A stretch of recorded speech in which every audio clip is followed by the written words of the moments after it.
बिस्मिल्लाहिर्रहमानिर्रहीम। अस्सलामु अलैकुम व रहमतुल्लाहि व बरकातुहू। मुशाहिदीन, अल्हम्दुलिल्लाहि रब्बिल आलमीन वल आक़िबतु लिल मुत्तक़ीन वला उद्वाना इल्ला अलल ज़ालिमीन। अशहदु अन ला इलाहा इल्लल्लाह व अशहदु अन्न मुहम्मदन अब्दुहु व रसूलुहु। अम्मा बाद।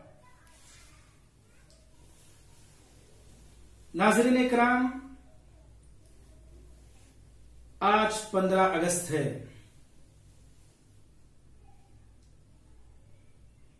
आजादी का ये 74वां जश्न मनाया जा रहा है पूरे मुल्क हिंदुस्तान में। हमारे देश को आजाद हुए 74 साल हो चुके हैं और देश की आजादी पर तमाम अहले वतन को मुबारकबाद पेश करता हूं।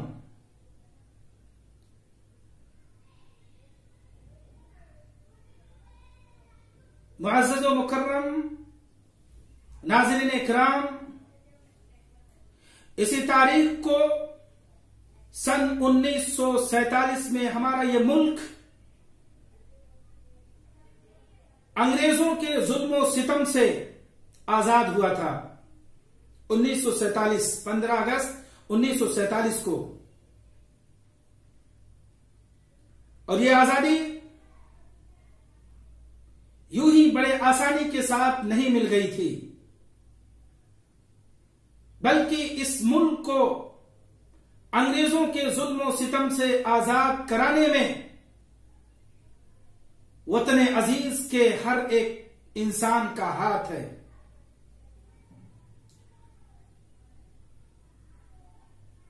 अक्सर जिस तरह से प्रोग्रामों में सिर्फ चंद अहबाब का तस्करा किया जाता है, बाबाए कौम महात्मा गांधी,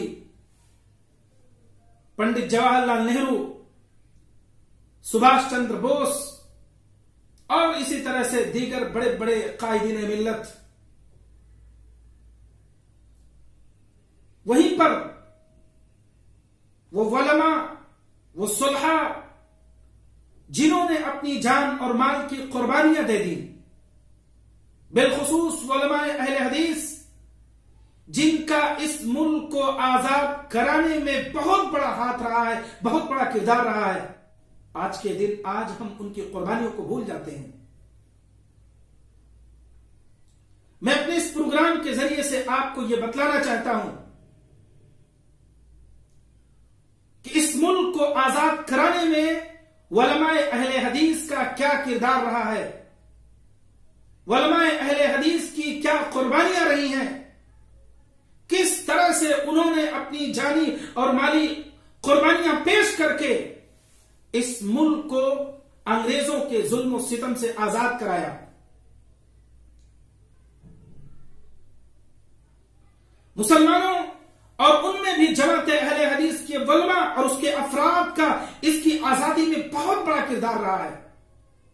हर एक का हाथ रहा है इस मुल्क को आजाद कराने में, लेकिन उलमाए अहले हदीस का बहुत बड़ा असर और किरदार रहा है। आज के इस प्रोग्राम में मैं आपको यही बात याद दिलाना चाहता हूं और उनकी कुर्बानियों ही का समरा है कि आज हम आजादी का सांस ले रहे हैं। जरा याद कीजिए 1831 ईस्वी को जब बालाकोट के मैदान में हजरत सैयद अहमद शहीद रहमहुल्लाह और शाह इस्माइल शहीद नेज उनके कई एक रुफका शहीद कर दिए गए थे। क्यों शहीद किए गए थे? जरा तारीख तो पढ़ें, मालूम तो करें कि ये सैयद अहमद शहीद और शाह इस्माइल रहमहुल्लाह अलैह ये कौन लोग थे? आखिर इनको अंग्रेजों ने क्यों सजा दी थी, सजाए मौत क्यों दिया था? क्योंकि यही वो अफराद थे, यही वो लोग थे जिन्होंने जिहाद का फतवा दिया था, जिन्होंने अंग्रेजों से लड़ने के लिए जिहाद का ऐलान किया था।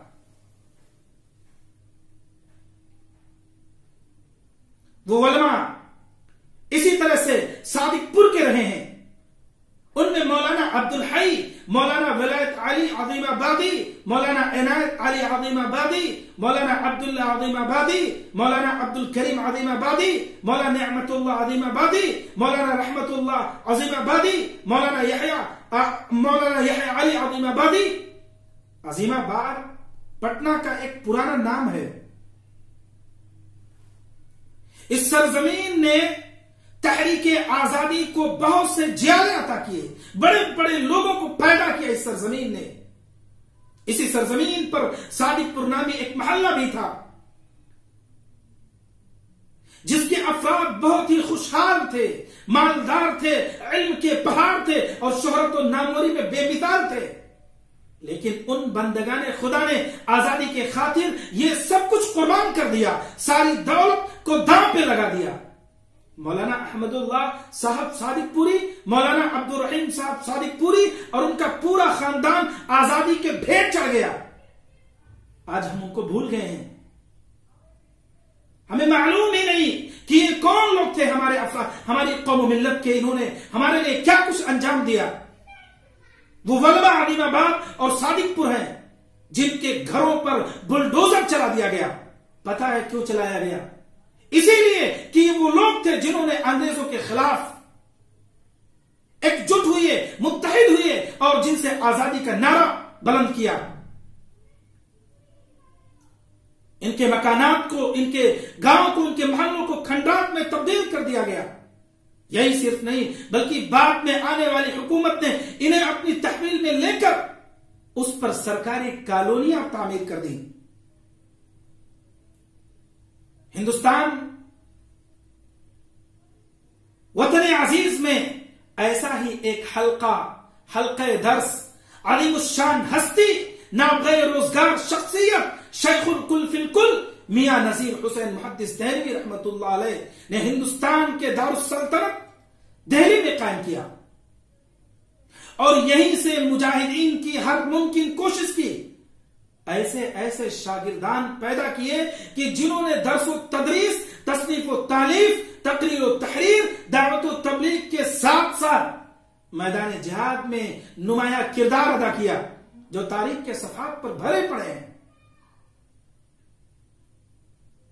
इसी तरह से उलमा की एक तवील फहरिस्त मौजूद है तारीख के अंदर, जिन्होंने तहरीक आजादी में बढ़ चढ़ कर हिस्सा लिया, खून पसीने से सींचा, जिनमें मौलाना अब्दुल कादिर, मौलाना मोहम्मद अली, मौलाना मुहिउद्दीन, मौलाना इब्राहिम सियालकोटी, मौलाना हाफिज मोहम्मद मुहद्दिस देहलवी, मौलाना अबुल कासिम सैफ बनारसी, मौलाना अबुल कासिम मोहम्मद अली मौवी, मौलाना मोहम्मद नोमान मौवी, मौलाना मोहम्मद अहमद मुदर्रिस मौवी, मौलाना हाफिज अब्दुल्ला गाजीपुरी, मौलाना अब्दुल अजीज रहीमाबादी।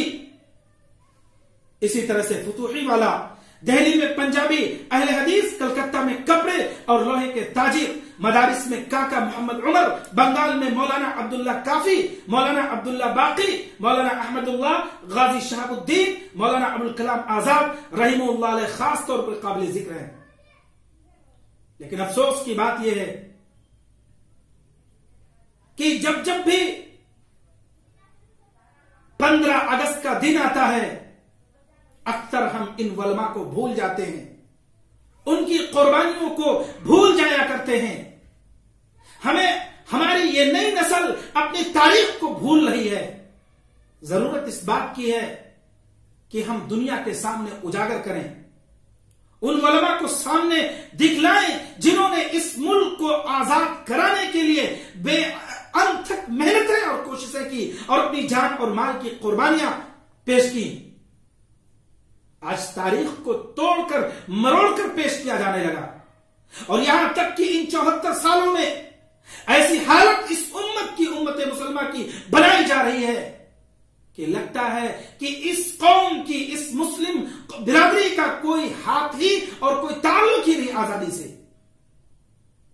जरूरत इस बात की है कि हम तारीख का मुताला करें, तारीख को पढ़ें और अपने उन असलाफ को और उन सलफ को जिन्होंने वतन अजीज हिंदुस्तान को आजाद कराने में अनथक मेहनतें की हैं, अपनी जान और माल की कुर्बानियां पेश की हैं, हम उनको याद करें, दुनिया को बाखबर करें। अल्लाह ताला से इन्हीं चंद कलमात पर दुआ है कि बारे रहा उनकी कुर्बानियों को कबूल फरमा। और अल्लाह हमारे इस वतन अजीज मुल्क हिंदुस्तान को अमन और सुकून का गहवारा बना। अल्लाह जिन्होंने इस मुल्क को आजाद कराने के लिए कुर्बानियां पेश की थी, अल्लाह उनकी कुर्बानियों को रायगा होने से बचा ले। अल्लाह ताला इस मुल्क को तबाही और बर्बादी से बचा, इस मुल्क की इज्जत और आबरू की हिफाजत फरमा। आमीन। वस्सलामु अलैकुम व रहमतुल्लाहि व बरकातहू।